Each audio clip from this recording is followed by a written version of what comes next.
जन आकांक्षाओं को पूरा करने के लिए मत की पेटी से बाहर निकल चुकी है। भजन लाल जी की सरकार ऐसे भजन करेगी कि जिनकी वाणी से कल्याण ही कल्याण निकलेगा।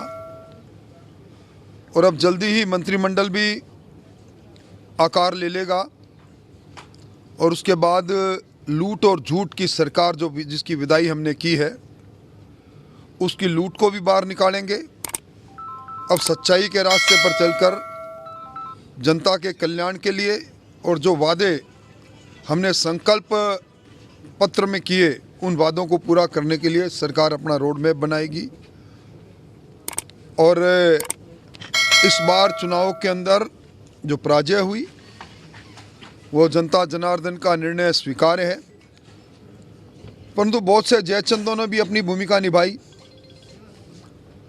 और मुंह में राम बगल में छुरू लेकर भी कई लोग अब सत्ता के नज़दीक आने की कोशिश में लगे हैं। उनके चेहरे से नकाब खींचने के लिए कार्यकर्ता आतुर है। आने वाले चुनाव के अंदर मोदी जी की अगुवाई के अंदर ये तीसरी बार मोदी जी की सरकार बने, इस संकल्प के साथ अब वापस चुनावी मैदान में उतरेंगे और दुनिया के सबसे लोकप्रिय नेता नरेंद्र मोदी जी की अगुवाई में हिंदुस्तान में फिर सरकार बने। इसमें कार्यकर्ता पन तन करके लगेंगे। राठौर साहब, आपकी चर्चा चल रही है कि राठौर साहब लोकसभा चुनाव लड़ेंगे, इसको लेकर क्या कहना है? मैं ज़मीनी कार्यकर्ता हूँ, पार्टी का जो हुक्म होगा उसकी तामील करूँगा। अब मंत्रिमंडल का गठन होगा तो चूरू जिले क्या प्रतिनिधित्व रहेगा मंत्री में कोई? देखिए, मंत्रिमंडल में निश्चित तौर पर संतुलित मंत्रिमंडल होगा, मुझे टिप्पणी करने का अधिकार नहीं, पर जल्दी सारी बातें आपके सामने आ जाएगी। मंत्रिमंडल में राठौर साहब आपकी क्या भूमिका रहेगी?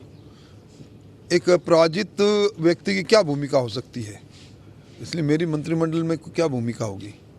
राठौर साहब, आपके हारने का मुख्य कारण क्या रहा? मेरी खुद की कमजोरी।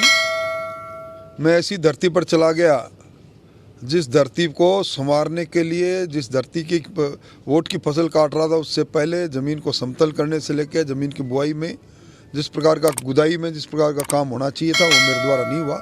इसलिए कार्यकर्ताओं ने अथाह मेहनत की और सारे हार की जिम्मेदारी मेरी खुद की है।